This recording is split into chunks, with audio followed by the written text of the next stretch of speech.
Hello, and welcome to another edition of the Coach and Benway podcast. I'm Coach Red Pill. I'm joined by my co-host, Dr. Benway, and we are here to discuss superhero movies. And we actually started talking already, and it was just so much damn fun, and so we lost track of it. So we're just going to dive right back into the conversation we were having. We were talking about The Matrix, and how the sequels sort of like undercut the first movie.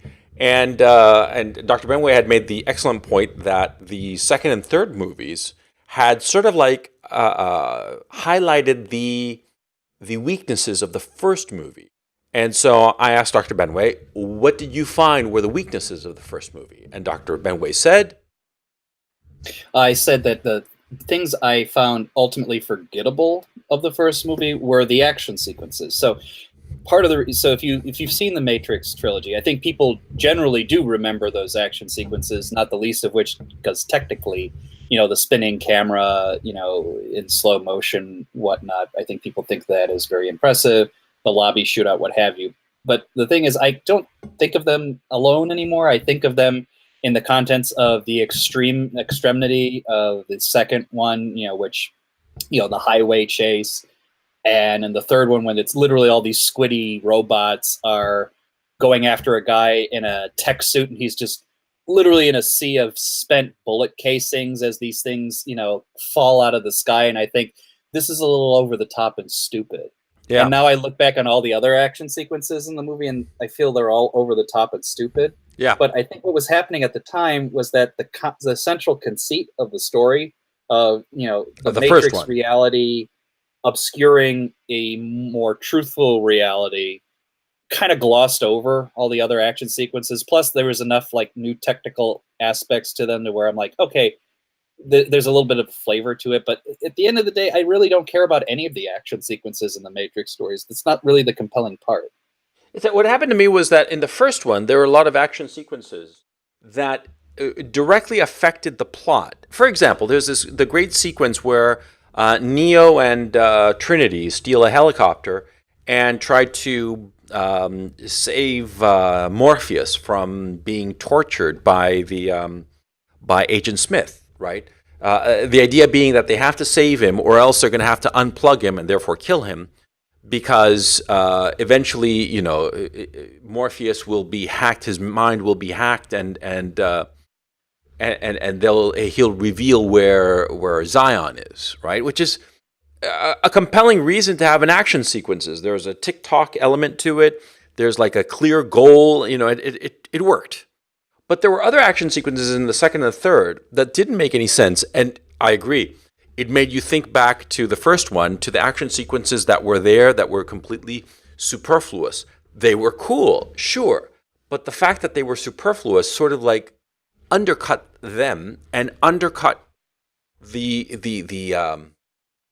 movie as a whole. I remember there was this one sequence, this one fight sequence between Neo and some Asian guy, right?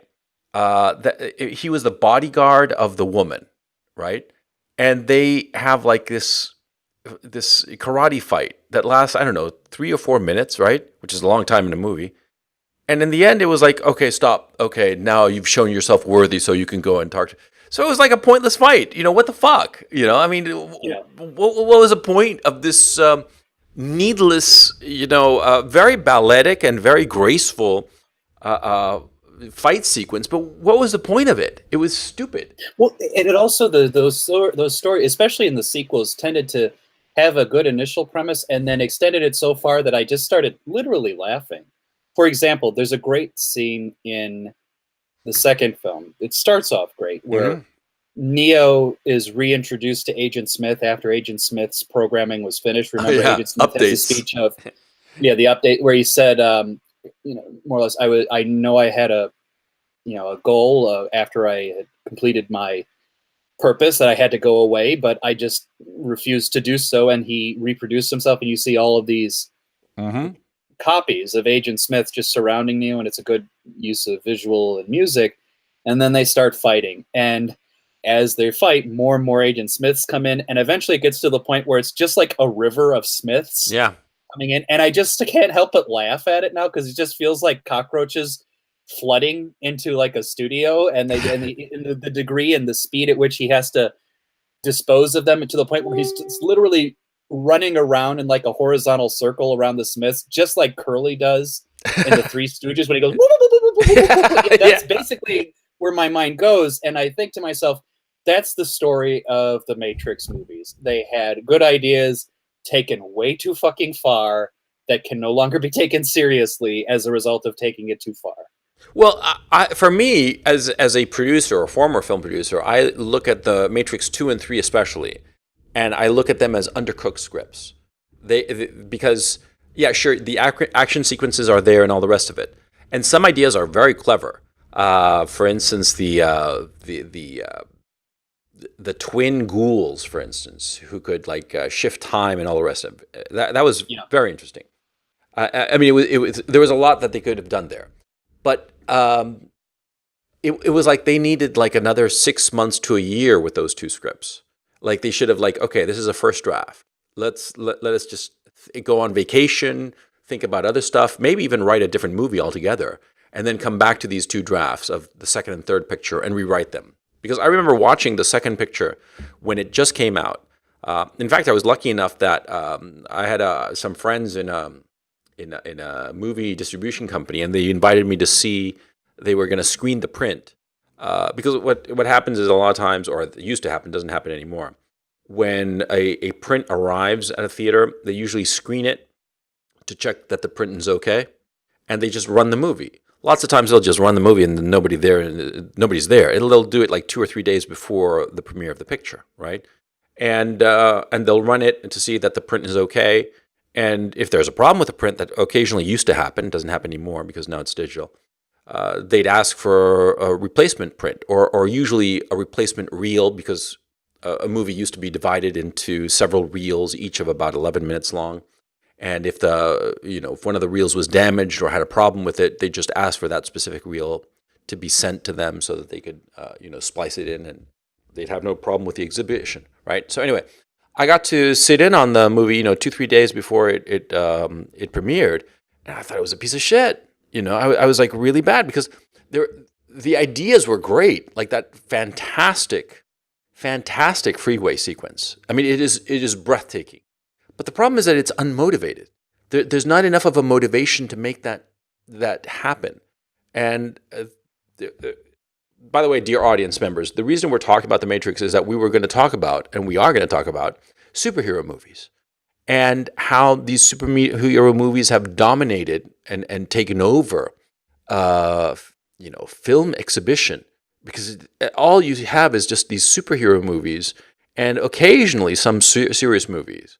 But it's a little bit absurd. And from my point of view, I've always thought that The Matrix was like the key inflection point, because in '99, The Matrix came out, and shortly thereafter, The X-Men. And now, The X-Men is a crappy movie. It's objectively a mediocre picture at best. It's not even journeyman. Okay, it was directed by Bryan Singer, but it's just a crappy movie. I mean, and you look at it now. If you care to look at it now, it holds up even less.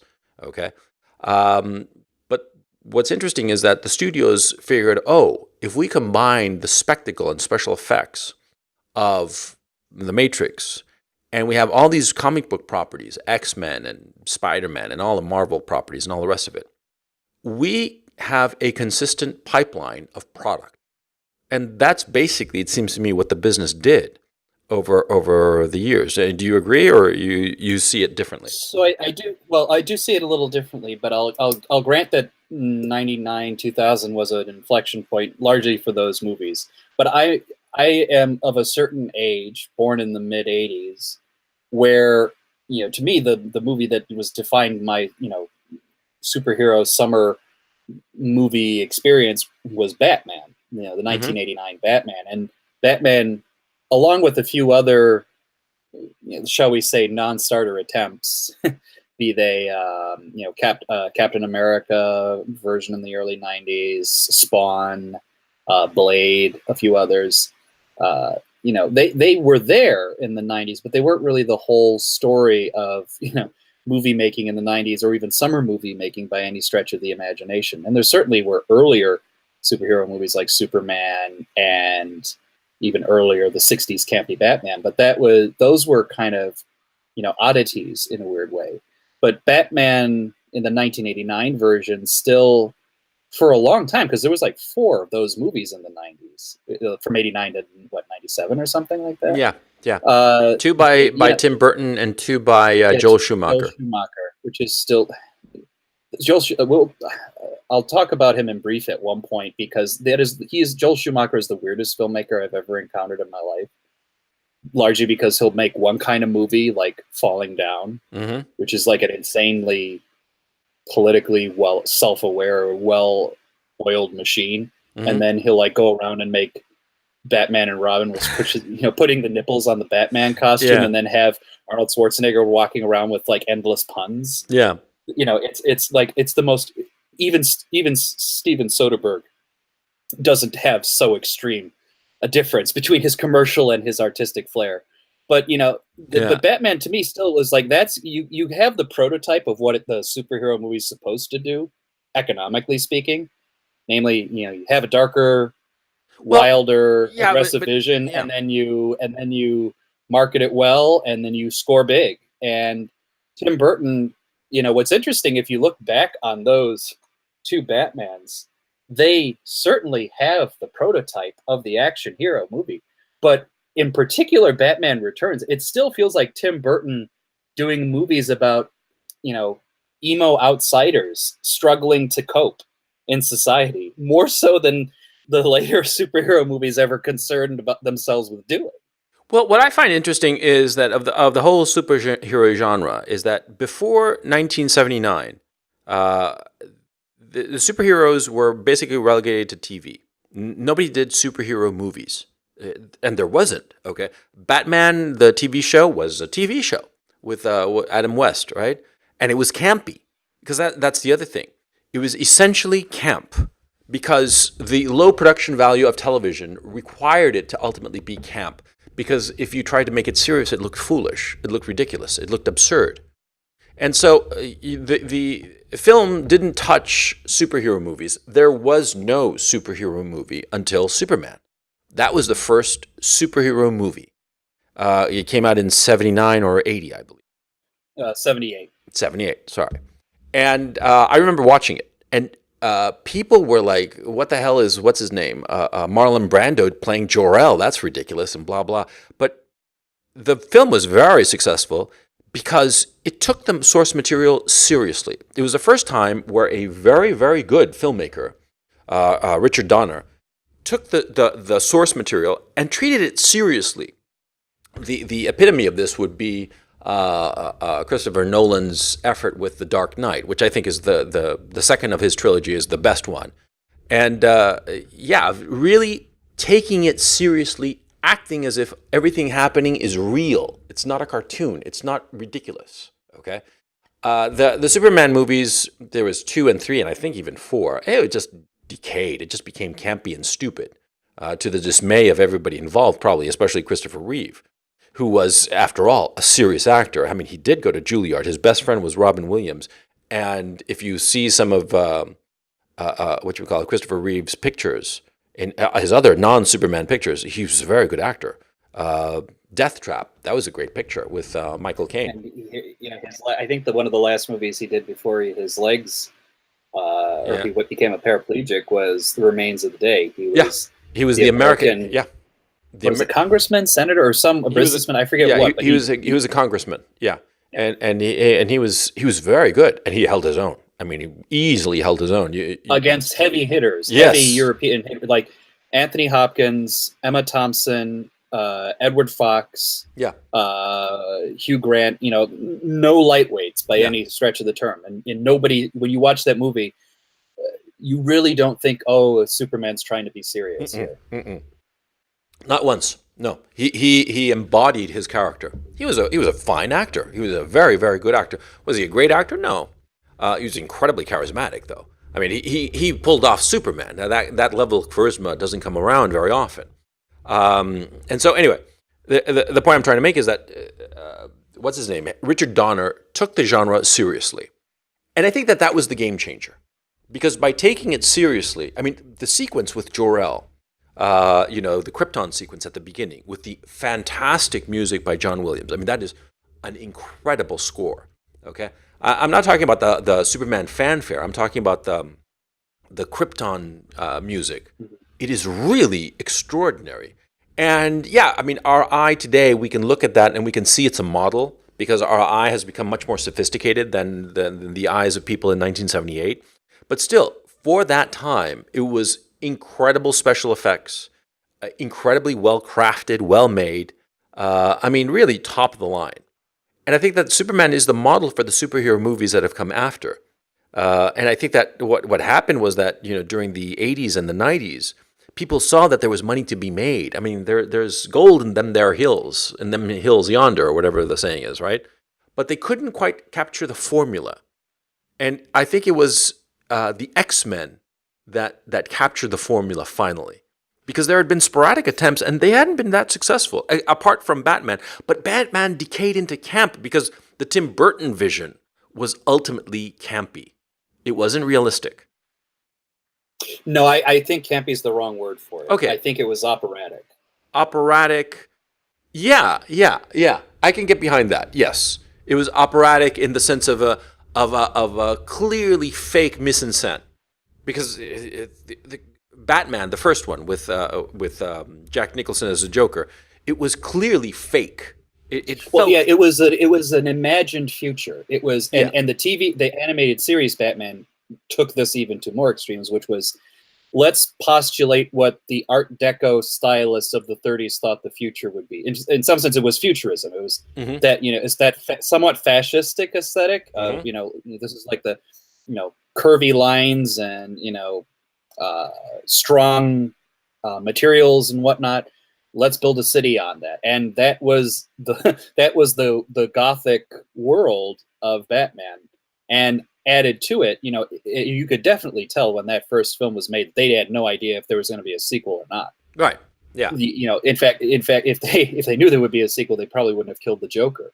But if you were to summarize Batman into like an operatic, here's 2 hours that try to communicate the essence of Batman, it does it in spades. And what's interesting also about Batman, which I always think is weird for that series, is Batman to me doesn't operate like a superhero movie does. Only in its like worst examples does it operate as a superhero movie, and that's actually I think why it doesn't work in those instances, because it's fundamentally a crime story and a psychological story that just happens to be extreme. Right. The best way to think of Batman is, broken people managing to work their way through a broken world. You could think all the characters operate on that notion. And when you try to put them in a universe where they exist with the likes of Superman and superheroes, invariably it doesn't work because it's just a fundamentally different world. The only time it's ever really worked is in comics, in Frank Miller's The Dark Knight Returns, because that's also extraordinarily operatic, but in a different way. So Batman is almost like, the reason I keep on harping on Batman is because I feel like people took the wrong lessons from Batman as well, especially from the 89 Batman. Both the 89 Batman and then the Nolan Batman. Nolan in particular, because if you look at, because I bring this up, I just finished rewatching the Nolan trilogy. Really? After a long while, yeah. And it holds up, but I could see where the wrong lessons were taken from it, particularly if DC is known for its bleak, oppressive worldview now, the DC Extended Universe. It's because they misinterpreted what Nolan was doing. Nolan's movies are somber and serious, but they are not dour and depressing. Yeah. And like I said, someone even brought up a good point in like some comments I was looking online. They said, in reality, those are Bruce Wayne films. It's about the Bruce Wayne character and his evolution as a man more so than what the suit does, right? And I think later on, it's like we got to have the Ben Affleck in the suit, and he's got to beat the shit out of Superman, and everybody's got to feel like shit by the end of it. That's like not really what was going on in any of those stories. And needless to say, Batman doesn't really do well in a universe where Superman can fix everything. No, no, right? no. I think that I stepping back a little bit more macro to the whole evolution of superhero movies. My vision is that it really started with Superman, that sort of like made it serious, and there were some false starts along the way. That some of them almost came close. Batman, in '89, 11 years later, it decayed as a franchise into just camp nonsense under Joel Schumacher. Although I would argue that the first Schumacher Batman with Val Kilmer was, Batman Forever. yeah, that was Yeah. fun. I remember it at least as being a fun movie. It was just enjoyable, and Val Kilmer had that effortless charisma. That yeah, he was just he was more fun than what's his name than Michael Keaton. Michael Keaton's Batman was really wild, and the first time I heard that Michael Keaton was going to be Batman, I was like, what the hell? Because I thought of him as a comedian, but he was so good at it. He brought a certain kind of like absent-minded insanity to the role that was really cool. You could see that Michael Keaton would be so psychologically traumatized that he'd become and create this alter ego of Batman. You could believe that, whereas you really couldn't believe that Val Kilmer would create the alter ego of Batman. Okay. And even less George Clooney. I mean, Even less. Yeah. George Clooney portrays him as George Clooney. It's like, George, with your life, what worries do you have about fighting crime? Yeah, exactly. Other than as vanity. Yeah, exactly, exactly.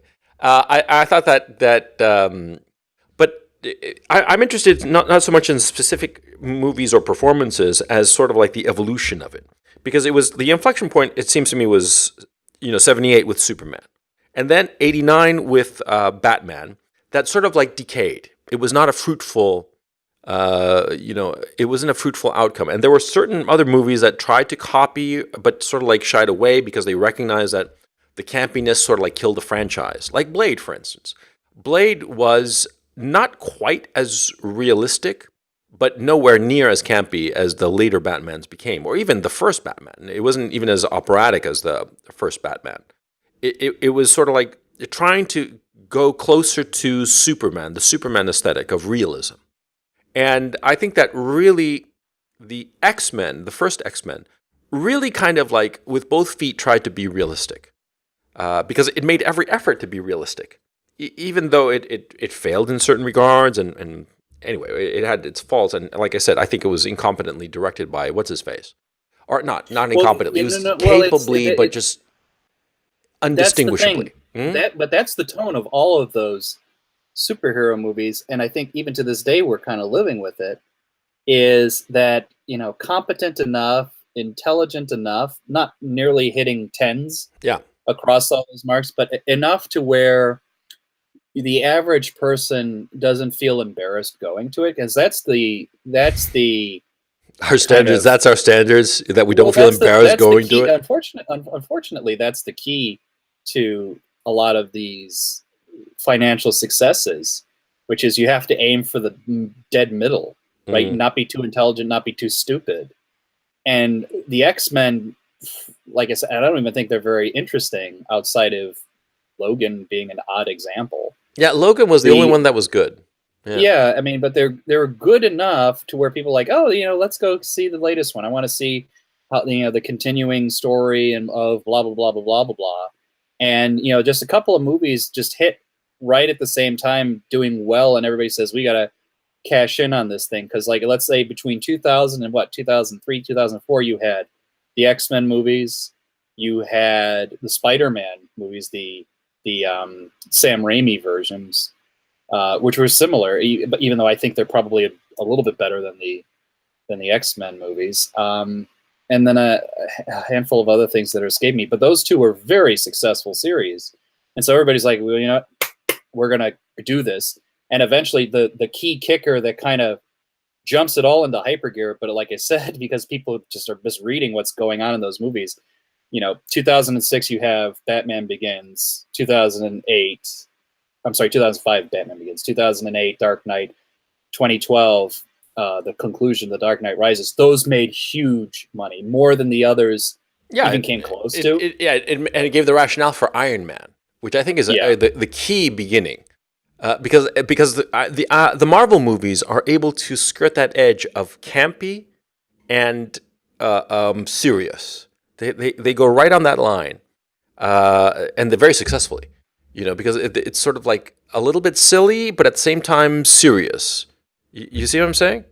Mm-hmm. Yeah, because you could say a lot of things about the Nolan trilogy of Batman pictures, but they are not campy by any stretch of the imagination. They never No. wink at the audience, not once.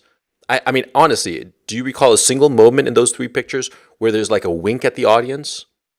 No, there's humor, but there's not really. Oh, wait, well, there's a winking knowledge to Batman. For example, there's a line in in The Dark Knight where Lucius Fox, the CEO of Wayne Enterprises, who's also sort of like the Q to Batman's Bond, is updating Batman's suit, and he says, there's more moving pieces, so it's flexible, but you got to be careful because blades could harm you. He says, will it stand up against dogs? Because he earlier in the movie he had survived a nasty dog attack. And he says, and Lucius Fox says, well, it should do well against cats, referencing Catwoman. So that's sort of a wink, but it's not an in your face kind of, hey, Yeah, this isn't taken seriously. There's humor in it, and that's what people tend to ignore out of those movies. There actually are funny moments. yeah, But by and large, it takes Batman very seriously to the point where it intentionally steers very far away from villains who are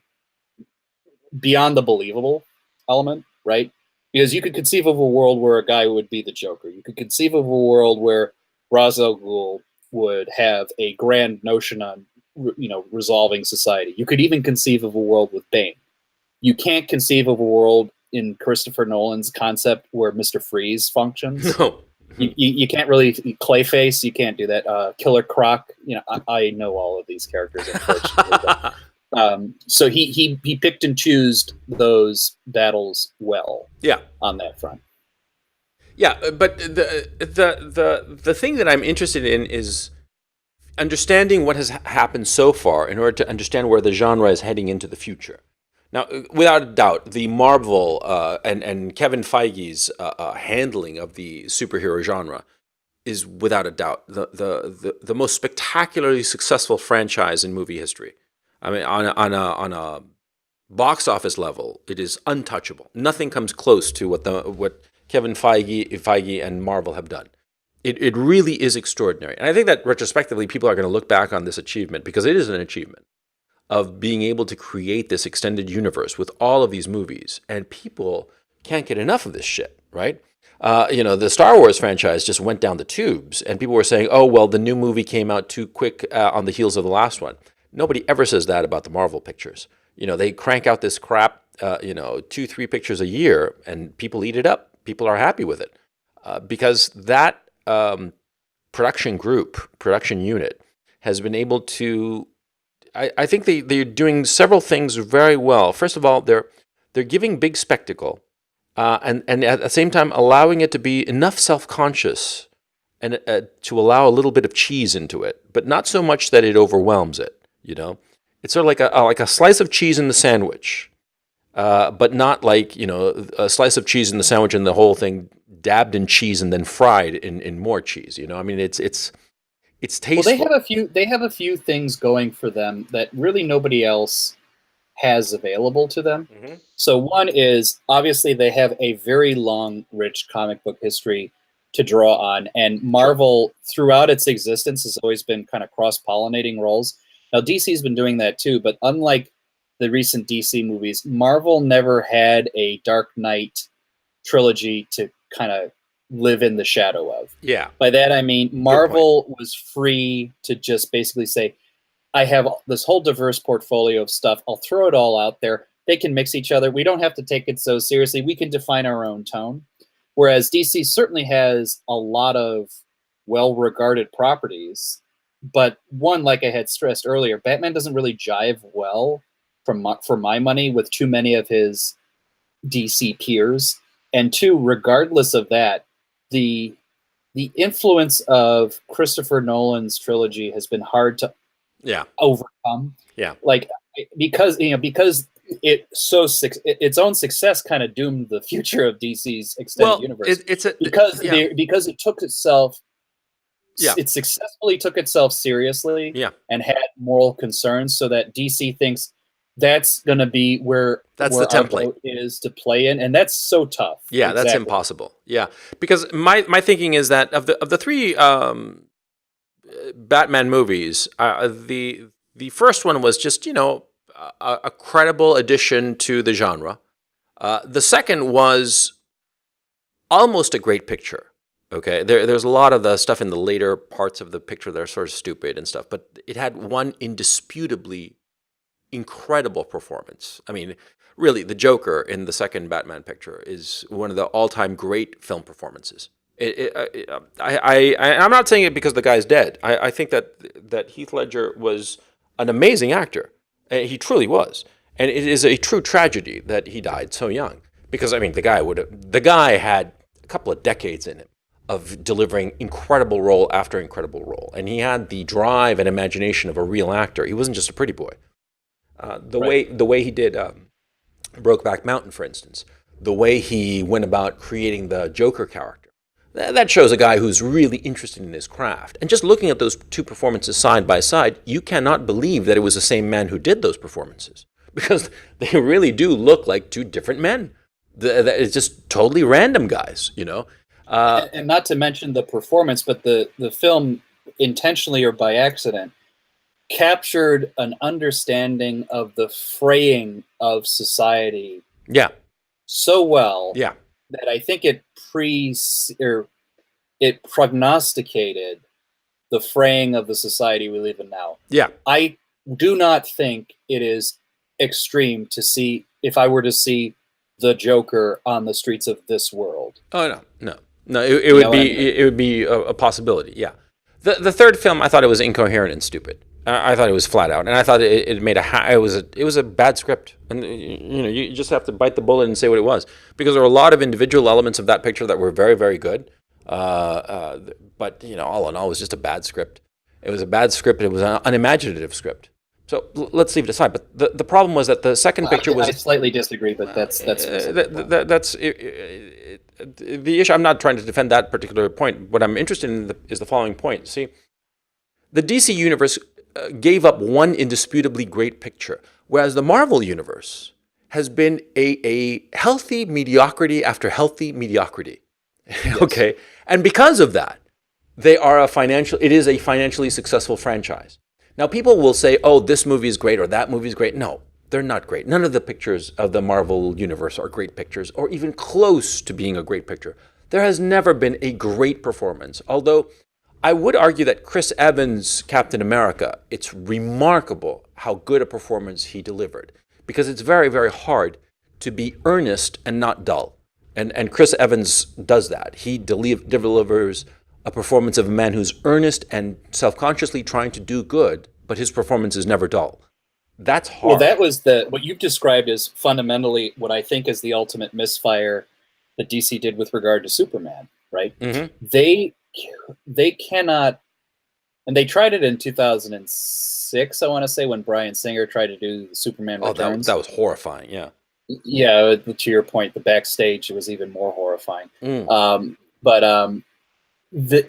Because they cannot comprehend Christopher Reeve's, toothpaste smile and says, "I'm going to save these kids from a burning building, and you should be careful not to, do these bad things." Because they can't conceive of a world where that man would exist. They say, "Well, what are we going to do? He's going to be a depressed god, regretting his condition, on this planet." And I'm like, and I thought to myself, people have brought up a good point with regard to that Superman that you see in the DC extended universe. Like, Lex Luthor is completely reasonable in wanting to see this guy put away because he's too fucking dangerous. Yeah. Right. I mean, to a certain extent, Zack Snyder already kind of told that story even better in his take on Watchmen. I never saw that.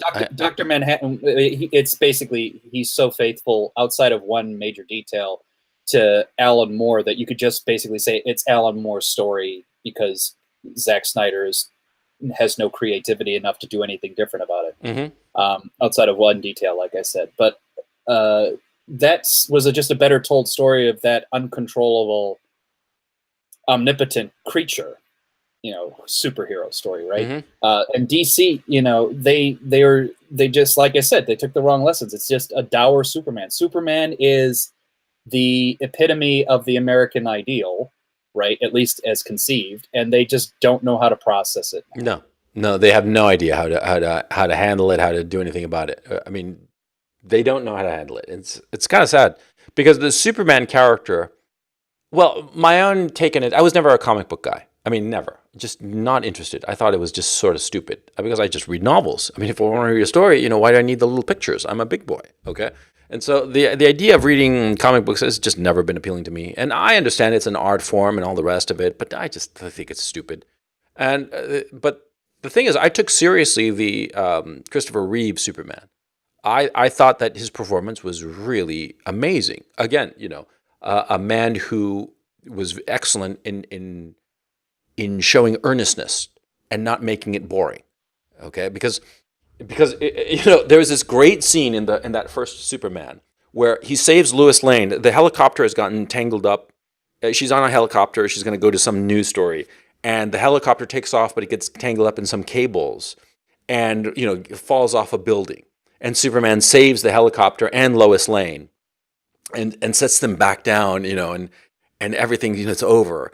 And Superman is about to fly away, and he says, statistically speaking, flying is still the safest way to travel, and that's Superman. That's Superman. That's Superman. That's Superman. That's what he would say, Honestly, and the only bit that I thought was a stroke of genius in Man of Steel was who is the only actor in this world conceivable of playing the wholesomeness of Superman's human father, Pa Kent, Kevin Costner. That's the only brilliant stroke that is in that movie. Yeah.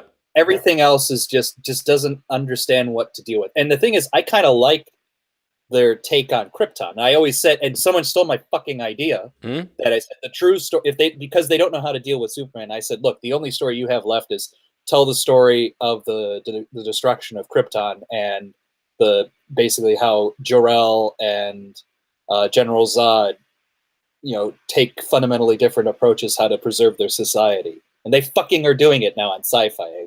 I demand my compensation. Oh, really? I didn't know that. Yeah.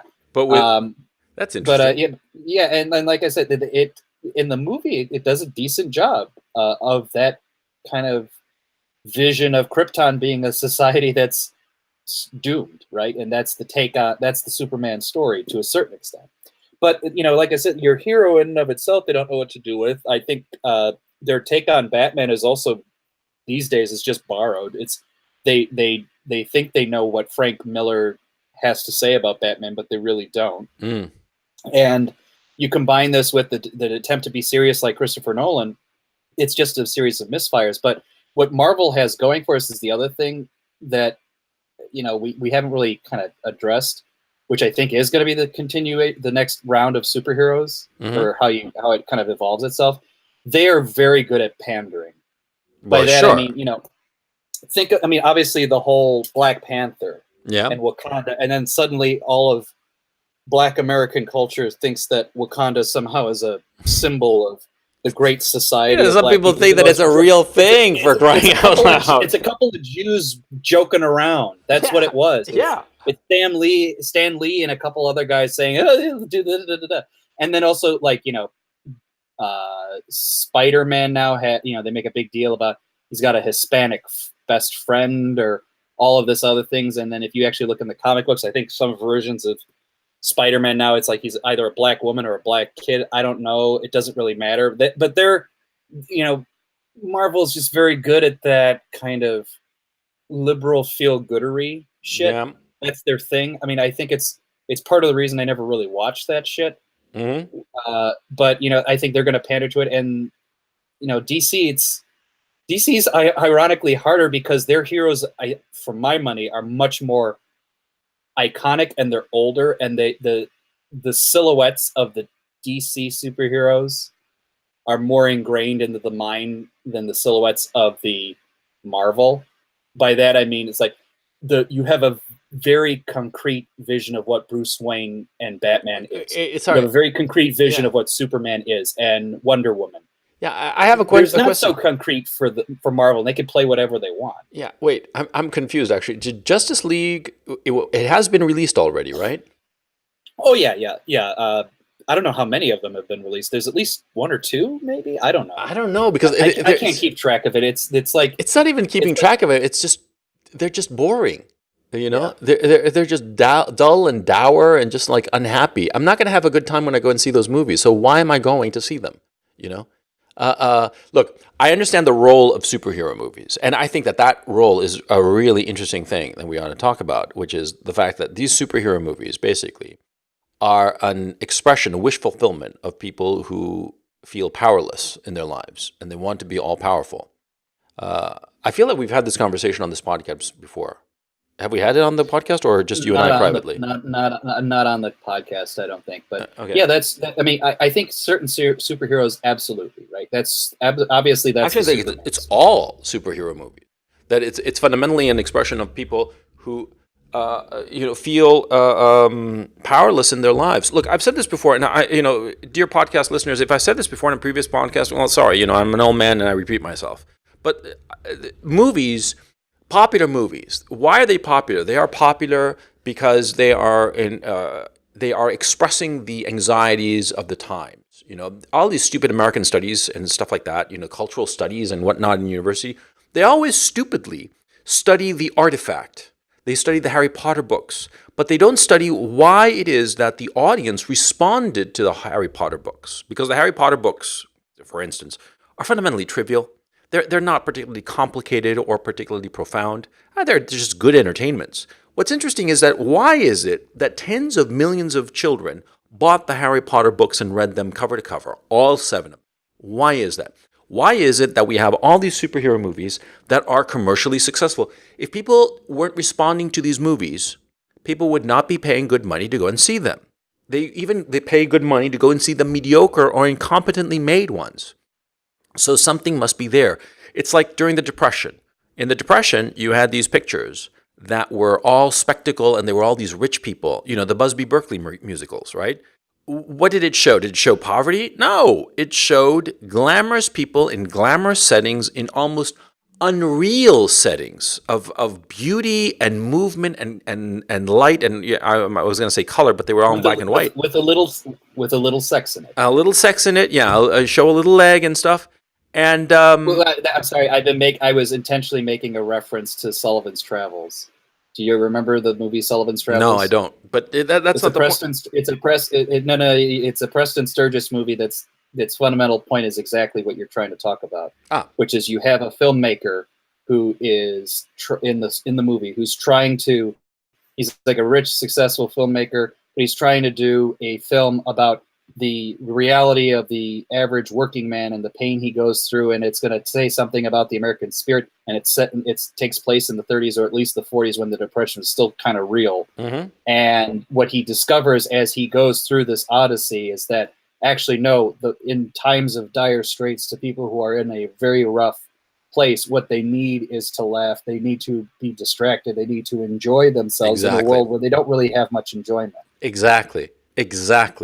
And I think that all these superhero movies point to the fact that people feel powerless, that they are in the grips of more powerful forces. And what they want is to, in themselves or project themselves into a situation where they have actual agency over a situation.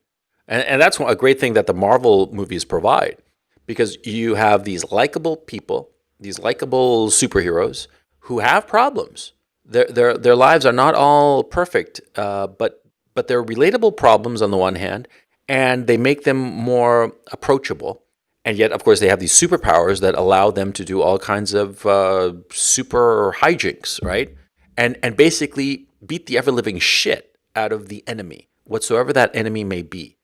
And I think that is the appeal of these superhero movies. That, I think, is what Kevin Feige understands intuitively or perhaps articulately, that's what people want. And the DC universe doesn't understand this. The DC universe just figures that they want people who's just going to be big and dour and beat the shit out of one another. He doesn't understand the deeper meaning of it. You know what I mean? Well, I keep bringing up Batman because it's the problem. It's the itch that DC doesn't understand, right?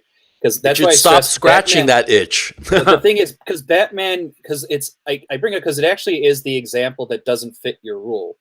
Because Batman, unlike Superman, unlike every other hero, one, doesn't have any superpowers really, and two, really, yes, he succeeds, but he really isn't an example of, you're going to be very powerful and achieve something. He really is more of a manifestation of how tortured a human being can be, right?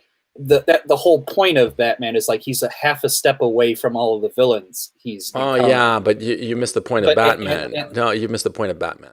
no, I'm sure I didn't. Yes, I'll tell you why. Because I'm sure you're wrong, but go we ahead. identify with the villain in Batman.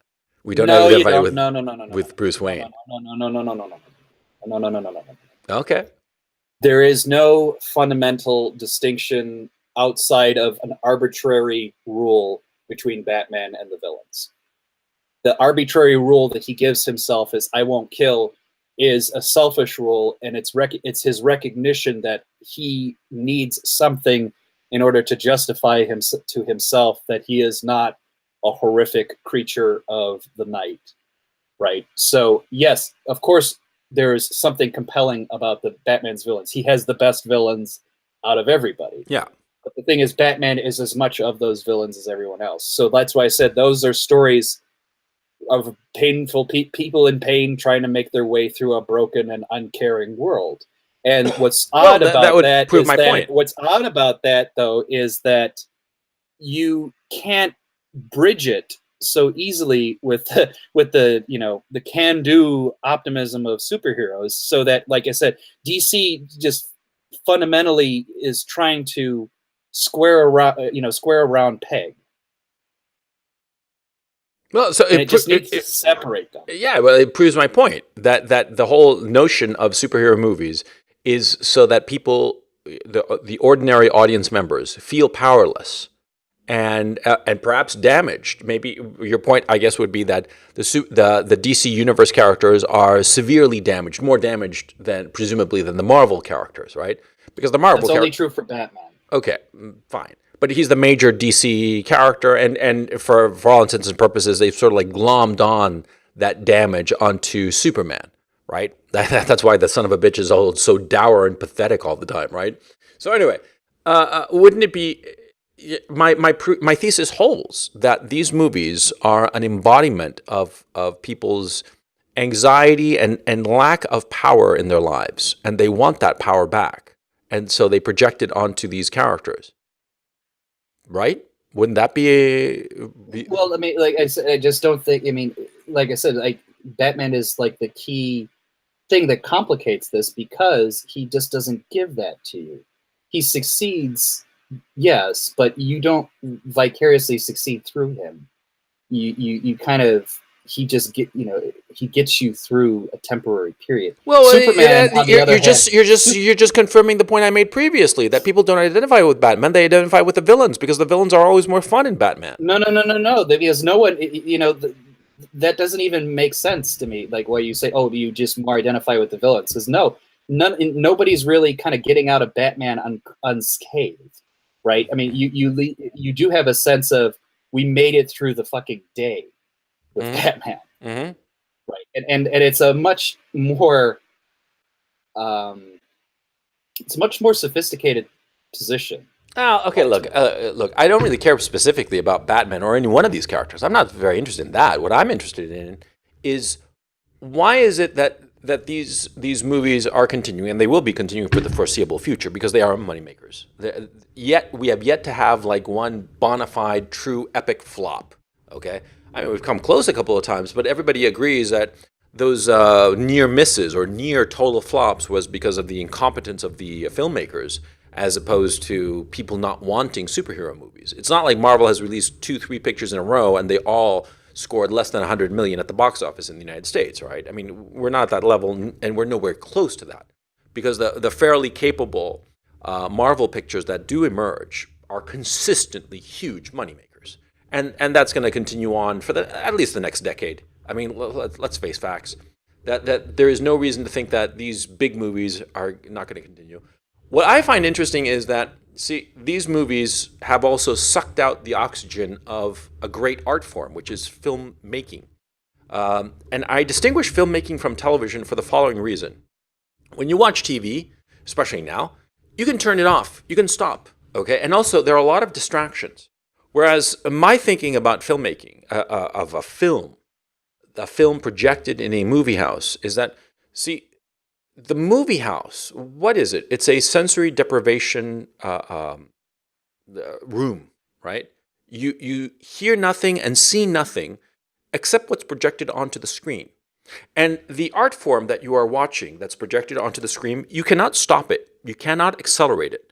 When you read a book, you can skip ahead, or you can read it or stop or whatever. You're watching a TV movie. Let me phrase that. In the modern television of streaming and DVD, DVR, whatever, you can accelerate it. You can stop it, pause it. You can go back. You can do whatever you want. But when you're in a movie house, you're in a cinema, you're in this dark room. The only sensory input you're getting is coming from the screen. You cannot accelerate it or play it again or anything. You're watching it at the pace of the artist wanted you to see it, right? It is a very, very powerful art form. I think it is actually the most powerful art form.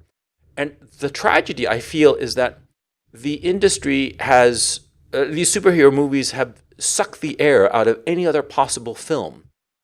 Except this kind of over-the-top, grandiose, grandiloquent kind of superhero movie, and I find very depressing, because I think that there are a lot of other stories that can be told, especially in the times that we're living in now, when our lives are so how could I put this? So under stress. I mean, it's a fair statement to say that we are living in a very complicated time. And I don't think that the most powerful art form, which I do believe cinema is, I don't think that the most powerful art form is addressing these problems. Because this most powerful of art forms did address them previously, in previous times of crisis and struggle, during the 40s, during the 60s and 70s, it addressed them. But now, when we really need this art form to step up to the plate, because of circumstances and because of these really, quite frankly, incompetent and mediocre pictures, we don't have that art anymore. And it's even more tragic considering how cheap it is nowadays to make movies, because it's so cheap and easy to make the very, very high quality movies. Shit, I make my stupid little videos on YouTube, and in terms of production value, this stuff in the 70s would be unimaginable, right? Or even the 90s, Coach, it would be unimaginable. You're forgetting how the 70s played themselves out, though, and it explains why, what you're basically saying, like, why can't we have movies, of the mentality of the 70s? Well, it's just very clear what happened. It's basically, Jaws and Star Wars came out, and the response was, I'm very happy that we had these just like great movies, because everything's been such a downer recently. This is the Vox Populi on the street. They will all tell you this. Yeah. It's like, we were just happy to have all of these things. Kind of Rocky even gave them that too. It's like, we get to win now. Yeah. And, I would argue, and you can be depressed with this, that the films currently are doing exactly what, by and large, I think a lot of people want them to do. Which is to just be forgetful entertainment. Take me away from the reality for a while. I'll have some fun for whatever reason, and I get to go back to doing whatever I'm doing. It doesn't ask a lot out of me, and it doesn't take a lot out of me. And that's fine by a lot of people. Now, I mean, yes, you will always find audiences, if the cost is right, for little shows, little movies that will be a lot more sophisticated, but they will always be kind of smaller.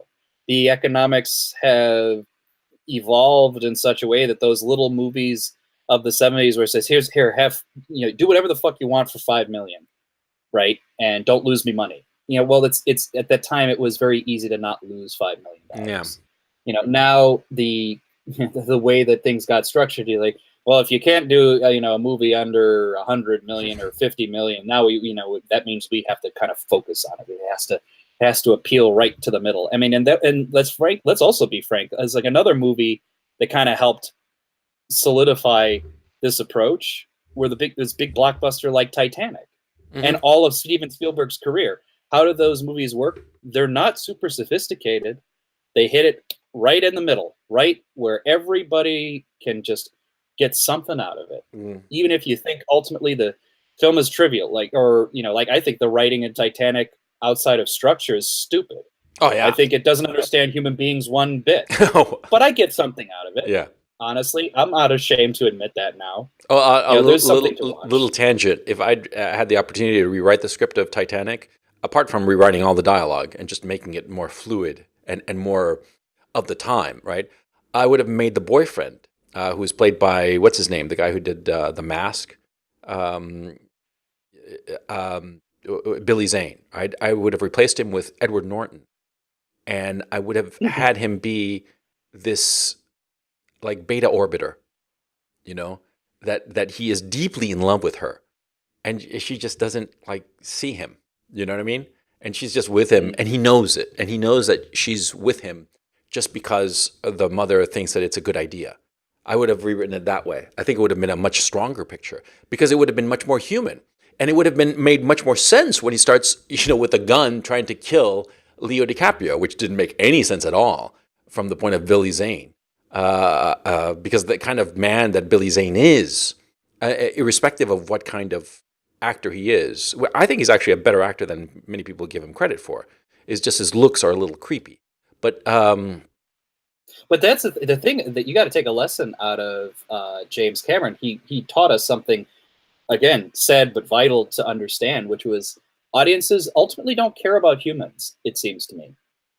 By that I mean when you look at the way people yeah, operate in Titanic, they yeah, don't really operate like humans. They operate like cutouts, yeah, and it's even more extreme in Avatar. I mean, the point of Avatar is you kind of bypass the humans, right, yeah, to some sort of yeah, reality beyond your yeah, existence, yeah. right? You Uh, project further, and yeah, that's the truth of the matter because it kind of boils into all of these movies we're talking about. The one exception I keep bringing it up is Batman. Batman's the most human of all of these superhero stories, ironically enough. But all the rest of them, it's like no, there's very few humans yeah, on yeah, on there. Yeah, there's humor and there's campiness and all that, but it's still larger than life, little iconographic beings who provide entertainment. Maybe this is also why I still have a dark love for the the Deadpool movies because the premise of Deadpool is just like how Batman in the '60s was.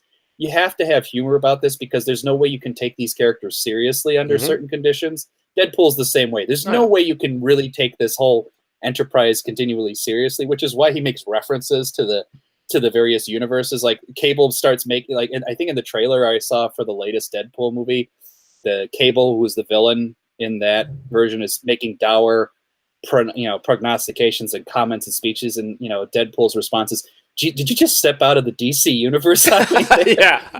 yeah, And he yeah, does all sorts of the thing is that comic book character was like that too, but it just works so well in this era because we all recognize there's a bit of a gimmick that's going on here. And Deadpool, yes, it's ultimately it's yeah.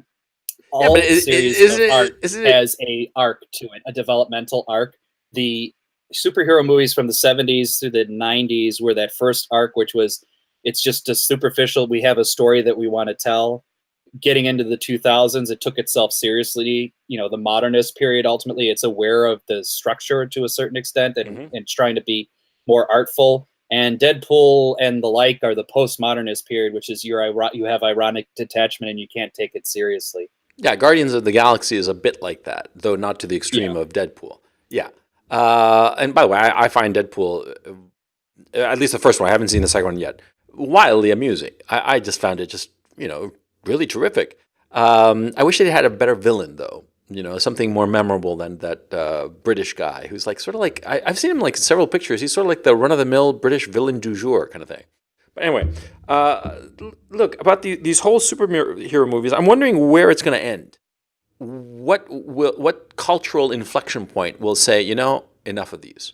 We just got tired of them. Do you think that such an inflection point will be reached? It's hard. You have to kind of look for.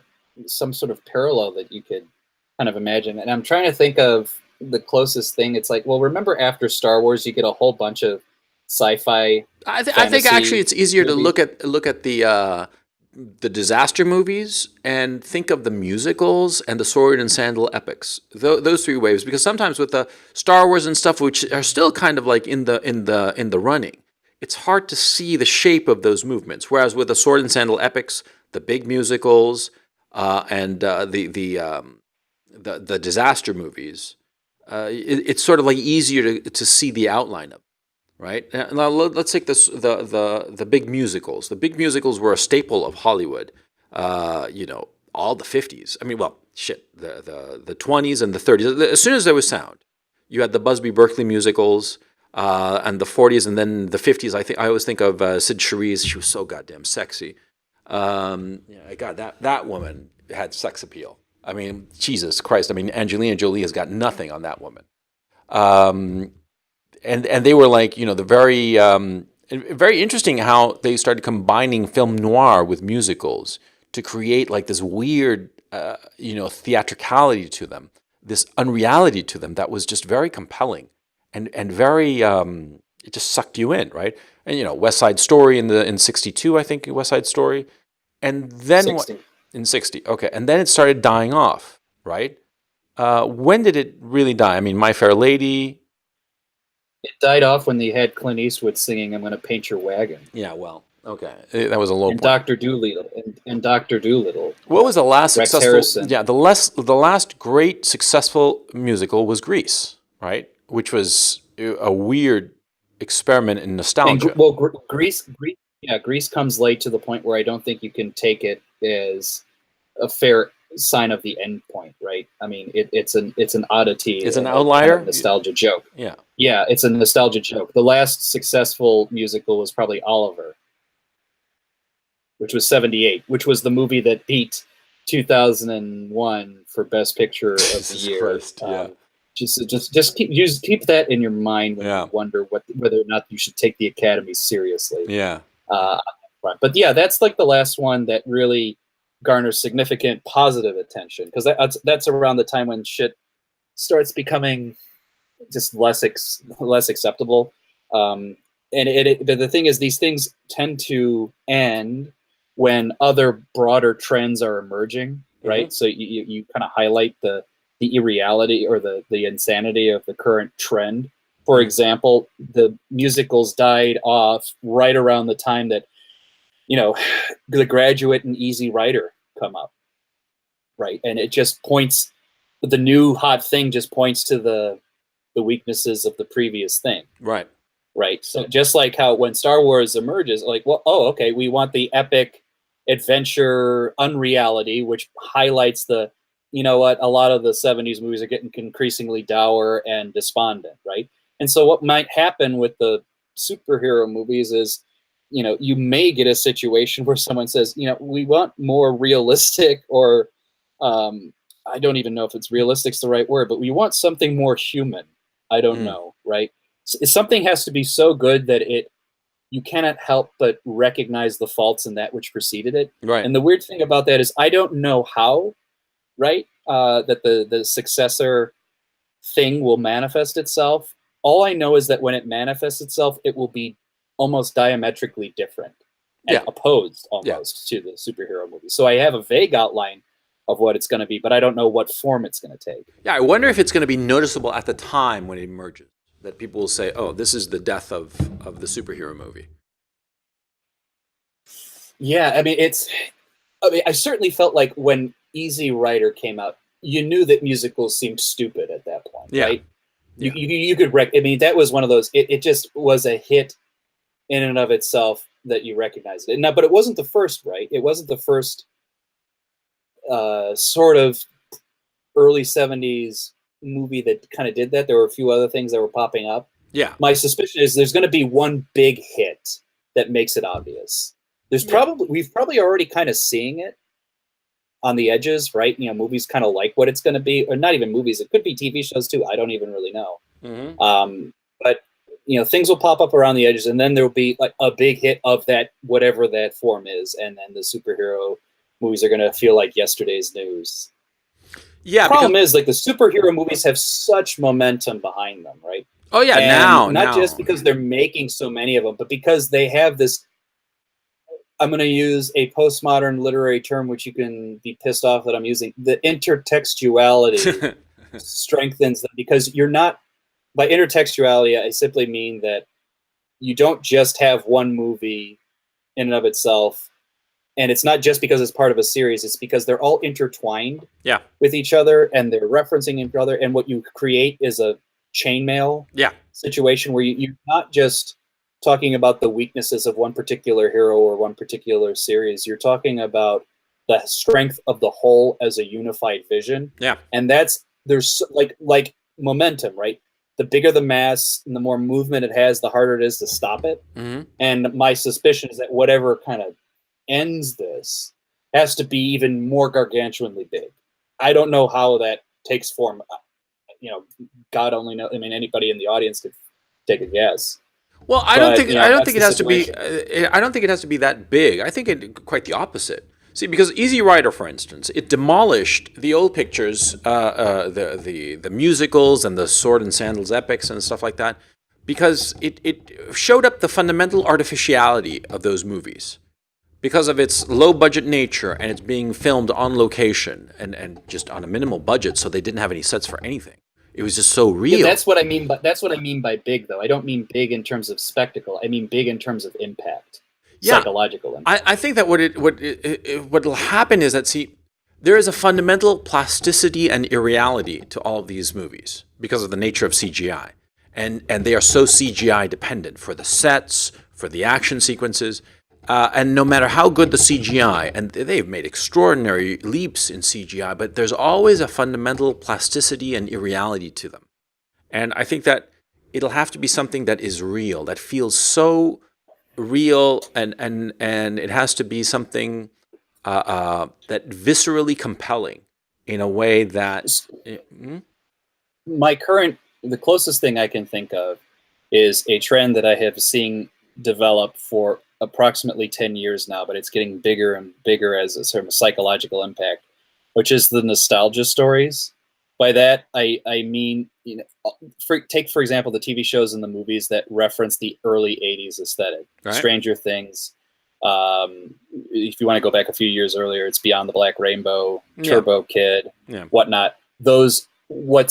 Why I think they're kind of counterposed to the superhero films is that the superhero films of today reflect the non-culture of today, right? You have the superheroes themselves, but the worlds they inhabit are, like you said, very plastic, very unrelatable. Yeah. Whereas the strength of those shows or those movies, be they like Stranger Things or what have you, is they're very specifically associated with time and place. Mm-hmm. And it's a time and place which people recognize as something they either lived in or they imagine themselves living in. Sure. And so what that creates is a sense of personal bonding and connection stronger than the escapism of the superhero. I suspect what will happen is that some variation on that, which really strengthens the individual ties to the story, may kind of take over the zeitgeist. Ultimately, if you, to phrase this in another way, and you may think I'm crazy for saying it, regionalism may take over. So the whole regionalist attitude towards art was always the specifics of the world that you live in, the manifestations of the culture that you actually occupy, Mm-hmm. are stronger than the centralized notion of, this is culture kind of Yeah. in an abstracted kind of way. And that's frankly what the superheroes are right now. They're culture in an abstracted kind of way. They're perfect for international markets because, hey, what the fuck do the Chinese have to worry about translating Superman or Batman Right. or the Ant-Man, right? I mean, it's all just, it is what it is. Right. Whereas Stranger Things and whatnot, there is something about being a kid of a certain age in the Midwest to get that show. Yes, the audience is smaller, but people grok what's going on there. Same thing as, what's the other thing? Cobra Kai, very much referencing something very specific to a certain group of people. But and that's achieved a success beyond that group of people because it's people still kind of recognize something specific is going on there. I suspect some variation on that may be strong enough to undo, or not undo, but let's say counteract the generico superhero mega film, right? Mm-hmm. Um, Star Wars certainly is faltering, but maybe it's its own beast. But we'll see. I mean, I don't see superhero fatigue right now, just simply because the numbers don't show it. But I do see a potential kind of counterweight to it, right? Something that's distinctly not it, but is also popular and becoming more popular. Well, my thinking is that Star Wars is dead. I mean, there's no doubt about it. They made such a hash of it, and they'll limp along through the ninth episode, which will come out in late 2020.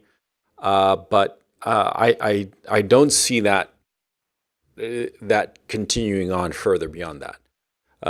Honestly, because I think that they screwed the pooch, and I think retrospectively people will say that the the eighth episode in particular just destroyed the franchise because it was too unreal. It just broke too many rules, and ultimately, as I've said before, the Disney is not in the business of making movies. Disney is in the business of making of licensing toys. That's its business, and it uses the films as advertisements for those toys. And if the ads aren't good for the toys don't sell, and that's what's happened. And I think that Disney is, at some point in the not too distant future, is going to say, well, let's cut our losses insofar as the Star Wars franchise because it didn't really work out. And maybe in 20 years later, they'll try to revamp it and restart it. But they have really mishandled Lucasfilm, and I think that what happened was that Lucasfilm, George Lucas set up a corporation that was very successful. It was a little engine that was delivering product, and Disney got its hand on it and it screwed it up completely. It brought on the wrong people to head the whole company. And so, okay, so that's that. Because we all know that Kathleen Kennedy's out, and whoever's going to replace her is going to have to, cut off like all the heads of all the peoples and cut off all the dead projects and all the rest of it. And that would mean, losing a lot of money that's been investing and then doubling down on the investment. And I think that Disney is going to say, something, where it's not worth it. And they're going to just write it off. Disney is big enough that they can write off Lucasfilm and hold on to some of the key properties of Lucas, the TV stuff and what have you, and just write it off and forget about it, and move on and focus more on Marvel. It's the sensible move. Now, insofar as Marvel, I think that Kevin Feige is a very, very smart customer. So I think that he's going to be smart enough to figure out a way to revamp his superheroes because they're showing their age. They're showing their age. I mean, it's been 10 years since the first picture, and it's sort of like they're getting to the end here. And he himself has said that they're going to revamp the whole cast, right? The contracts are winding down and all the rest of it. And so there's going to be like a second wave of Marvel pictures. Now, if that transition to that second wave of Marvel pictures, it could be successful or it could not. If it's not that successful, that might prove the opening for something new. I think the DC universe, I don't think it's going to be very successful. We saw the complete collapse of the Universal universe. What were they called it? I forget what it was, the official title of it, but it was essentially the movie monster universe. The dark, what was it? The dark universe or something stupid like that. Yeah, which is this was back in the 30s, 40s. Universal had all of the monster movies you could think of: Dracula, Frankenstein, The Invisible Man, The Creature from the Black Lagoon, Wolfman. Go down the list, and their idea was like, oh, we're going to have a universe where they all kind of interact, and they never really entirely did that. No, they did the movie with Tom Cruise. It was a big movie. No. I mean, in the old days. Oh, in the old days, they never really did it outside of Abbott and Costello Meet the Wolfman. Yeah, which is actually an objectively great movie, but that's neither here nor there. They tried it twice. I think they did Dracula first. It was kind of a bomb. Then they did the Tom Cruise Mummy, which also sucked. I didn't see it. They just said, I don't think anybody saw it. Yeah. Yeah, it was about exactly. Yeah. And I think that, Universal said, well, fuck it, we can't pull it off. And there have been more failures of extended universes than successes, to the point where Disney just has to recognize and thank its lucky stars that they happen to be lucky. Yeah. Really. I mean, it is lucky. You have a good talent and assets that just worked. And I don't think there's a complete lack of talent at the other attempts to have this extended universe. I just think it's a combination of talent may not have been perfectly attuned to the material, and the material may not have been healthy or robust enough to kind of merit the exercise. Yeah. So, Disney just said, hey, like all assets when you're dealing with a business, you almost have there's a category of hierarchy of investments where things that are growing that you can execute on, those are your strategic priorities. Things that may be coming close to death but are still making money, you call them cash cows. And what's basically, I think, may eventually happen is Disney will recognize that Marvel is a cash cow, and they'll just say, you know what, it may ultimately die out. Milk it while you can, because you have the biggest share of success right now, and it's still giving you some money. Milk it until it's dry, and I think that's going to be their attitude. Yeah, I think that it's going to run another 10 years. Star Wars exited out of the cash cow zone. I think it's going into the diminishing returns. No, I think that Disney would be wise to just cut its losses insofar as Star Wars, because it's just going to be a money hole. And the fact that Solo was such a catastrophic flop, I think that they're going to give the Episode 9 the last hurrah kind of treatment and just leave it at that, because where else do you go? But the thing is, going back to it, I'm curious. Marvel clearly has another 10 years on the clock, okay, barring some radically unforeseen circumstance, right? It has another 10 years on the clock before it just really starts to, inch along on its last legs. I mean, nothing lasts forever. And to expect the Marvel universe to go another 10 years, because with the money that they brought in the first 10 years, ever since Iron Man came out, it is justifiable for them to continue through a few flops. And they haven't had a flop yet. I mean, so far, they have an unbroken winning streak. And so they have not had a picture that tanked, that just radically underperformed, not even close. Okay, some of the pictures have not done that well. Some of them have turned out to be much bigger than previously anticipated, like Ant-Man. Ant-Man, I mean, who would have thought that Paul Rudd, of all people, would head up a superhero franchise that was incredibly successful? I mean, that's just unbelievable to think that would have happened, and it did, Good on him. I mean, I'm not begrudging the guy the fact, but, it proves the point that Marvel still has a lot of gas in the tank.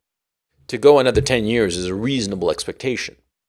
The thing that will happen is that when will be the inflection point where you say, this is when it starts to go down? And when will it be when, the next thing comes up? Because I just want to see the next thing. I'm sick and tired of these fucking superhero movies. Well, like I said, I don't know when, I don't know how, but I do know that the inflection point of it's time to move on will be when a Marvel movie fails. Like, that's the shape it will take. Yeah. Now, what replaces it, I don't know. But I don't know which Marvel movie it might be. It frankly, I mean, for all I know, it could be in the next 2 years, because this is a inflection point period where they're going to go to another generation, right, of heroes. Because I think the older guys are like, we've done our 10 years, right? And it's time for another kind of crop of newbies, and they've already starting to roll them out. Right. It's possible that they may put their eggs in the wrong basket on one of those, and it's like, it's because there's something that psychologically happens where even if you had a fuck up in one particularly specific case, it sours the whole mood, right? Yeah. It goes back to the whole Matrix discussion that started this, right? I think it's in particular the third Matrix movie, as I think about it. Yeah. That hit it off wrong, and you're like, ugh. Yeah. And then you're just kind of like, I'm done with this kind of thing right now. I think that could very well happen. Like, if even if all the other Marvel movies around this one failure are marginally just better, all it takes is one failure to just kind of sour the milk. Yeah, but it has to be the right kind of failure, by the way. Or the wrong kind of failure, as the case may be. Because, like, for instance, Empire Strikes Back, when it came out, it was not as successful. It was not perceived as successful as the first one. And yet, retrospectively, it added enormously to the Star Wars franchise. It added in a way, because commercially, it was successful, no question about it. But it didn't have the numbers of the first one. And so you'd think, oh, well, it was a failure. No, it was the right kind of failure because it didn't match its predecessor, but it added a gravitas that made the third one a huge hit. I don't think that it surpassed the first one. I don't think anything did surpass the first one until much later, until E.T., I think. But it just made it a going concern, made the whole Star Wars universe, extended universe, with all the books and comic books and all the rest of all the crap that Lucasfilm produced, it made it viable. And it made it ultimately viable to do the prequel trilogy, which I think that none of those pictures were particularly good, but they were all successful. There was a sense that that picture was the key inflection point. It was a quote-unquote failure, and I remember the reviews of it, or actually I don't remember, I reread them. The reviews of Empire were all horrible, were all negative. It was really weird. I mean, New York Times just shit all over it. And I'm like, why? It was objectively a good picture. Forget about that.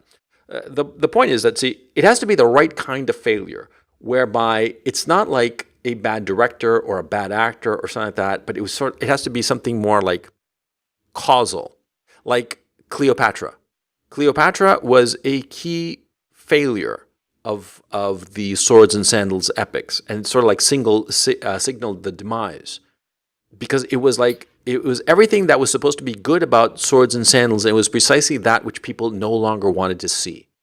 And it also doesn't have to be objectively a bad movie, because I don't actually think Cleopatra is objectively a bad movie. I just think it's I missed the mark. And it's in a similar way. Like, I also, me from the past podcast, I don't think Heaven's Gate is an objectively bad movie, but I know what it symbolized. Yeah. Right. And it's a psychological failure. Yeah. On some level. Like I said, it could be, and that could be the form. Like, it could be let's just say, like, they, for example, what was the latest big ass movie that kind of set this new inflection point with the Marvel Universe? Was it Avengers? What was it? Thanos? What was the latest one with Thanos? What is it called? Infinity War? Infinity War, yeah. It could be the next Infinity War, the big kind of point at which things are supposed to climax and head towards, and it goes, for whatever reason. Yeah. Could be good, or it could be decent, and for whatever reason, it's like it just doesn't hit the audience. Yeah. Yeah, you're right. It's a psychological thing. It's a psychological thing where everybody's like, enough of this shit.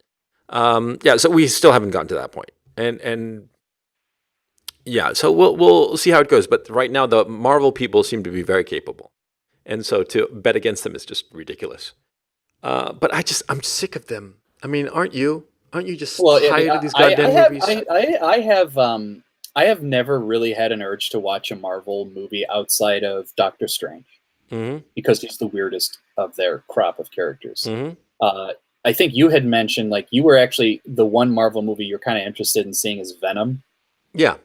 And I can kind of see why. Yeah. You would. I mean, and not to mention, like, I just enjoy Tom Hardy's performances generally. Yeah. So, but yeah, like, I don't even have, like, the excitement over that. So, I mean, my mind is kind of out of it. I'm also not, it's not like I'm secretly excited about the DC universe here, and I'm, like, just a rival fanboy. I just don't care about either one. No, neither do I. And I think that's the situation. There aren't enough people like you and me that are going to move the needle on this stuff. It's when more and more people start sounding like you and me that you begin wondering the needle. Like, for example, Star Wars. Clearly, there was the added. Let's be honest. The added kind of poison to that milk was their intentional bad mouthing of the traditional fans. Yeah, Marvel doesn't really do that. Oh no. Like I said, they're much more careful. And they certainly have much more assets to play with to make everybody feel quote unquote inclusive. But they really didn't go out of their way to say, you Iron Man fans are fucking losers. No. Spider-Man fans. They respect the fans. Losers. They respect the fans. They respect the fans deeply. Yeah. They know who's paying the bills. Okay. Yeah. And the Star Wars people, that was just fucking arrogance. Just an unbelievable arrogance. I mean, and I would go so far as to say if they didn't do that, they didn't fuck with the fans, they probably would not have been fucked over on Solo. Oh no, no. The fans abandoned the franchise. The hardcore fans, the guys who go out and buy the fucking toys and buy 5 of them and keep them all sealed in their boxes, Those are the people who just abandon the franchise. You see it on YouTube. There are a lot of channels saying about this, and one of them said it outright. Said, I don't even think about Star Wars anymore. And it was from a guy who used to be a super fan. They just don't think about it. It's a dead franchise. It's, they really fucking killed it. Okay, it's extraordinary. It's extraordinary how they did that, because I think that fundamentally they refuse to accept who the audience is, and the audience is disenfranchised, very lonely and confused and isolated young men. That's who the audience is.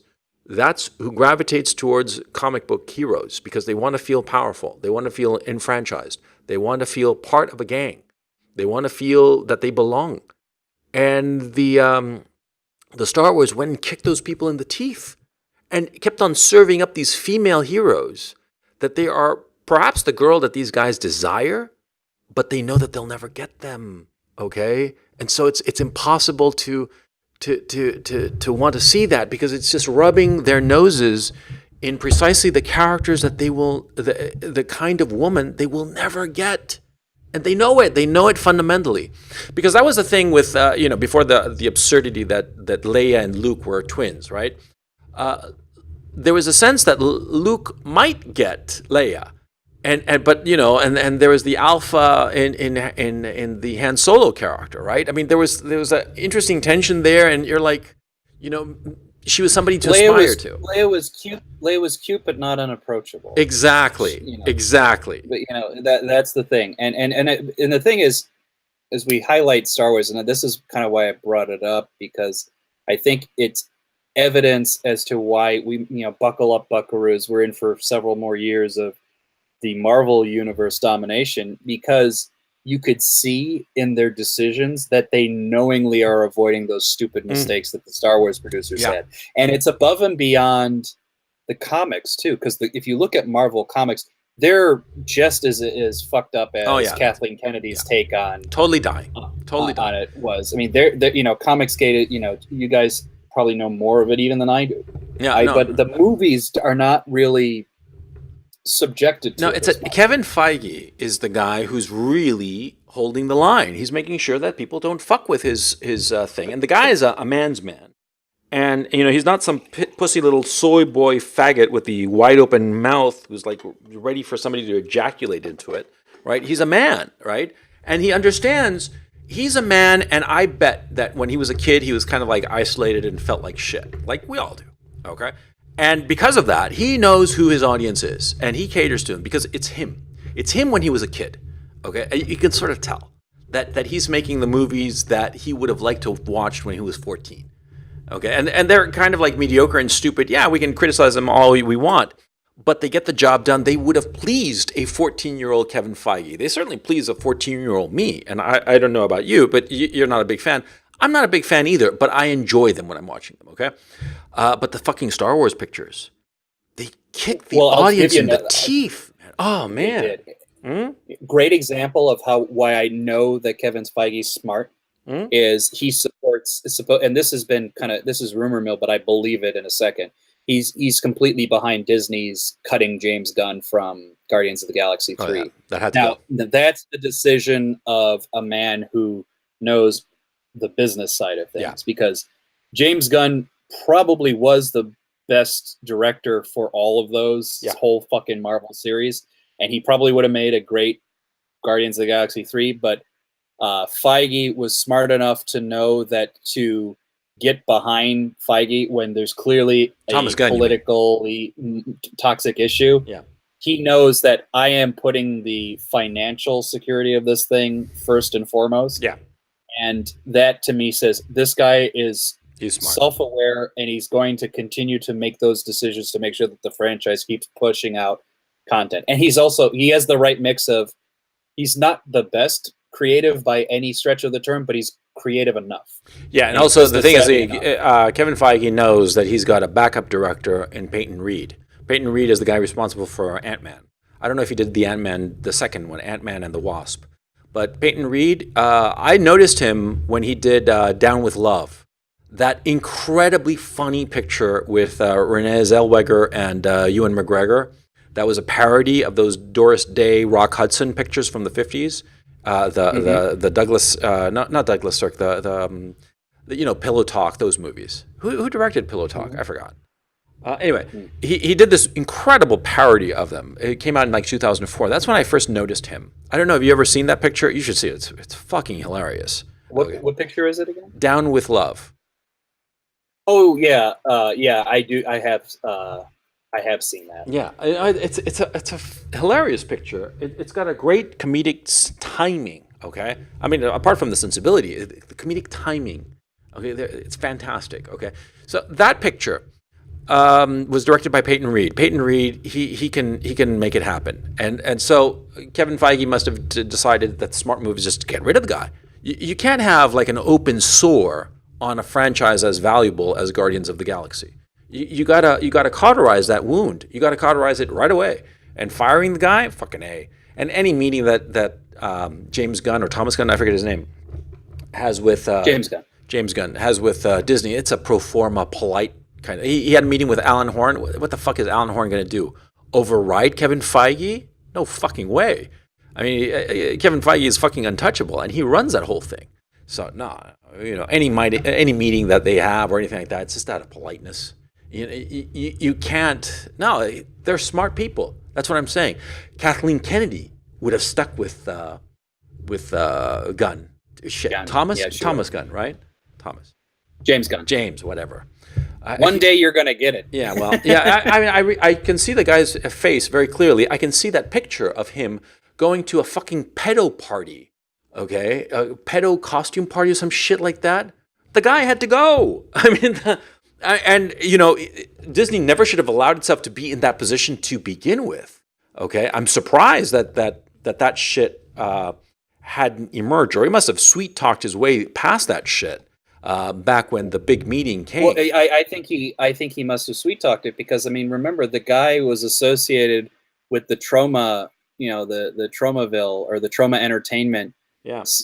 Cheesy films. I mean, those films are just known for their excessiveness, their graphic, gore and taboo playing things. I mean, that's literally where his career was born.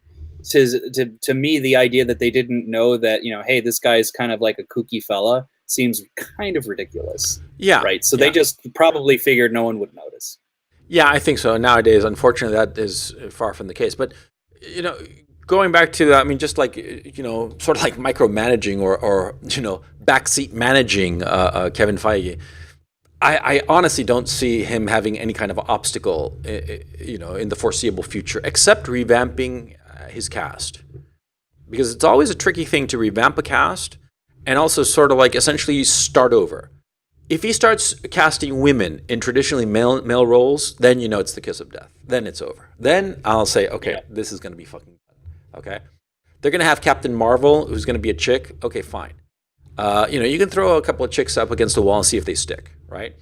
But if they start like put Iron Woman, or no, you're right. I mean, well, that's like I said, and maybe this is like the concluding note, because if you're trying to figure out where it's going, I just think that these guys are, Kevin Feige in particular, and just the Marvel chief team are just smart enough to have avoided so many pitfalls that the only thing that they kind of have to worry about now is just like the stuff that everybody would have to worry about regardless, which is basic, to your point, hey, you had a very popular cast.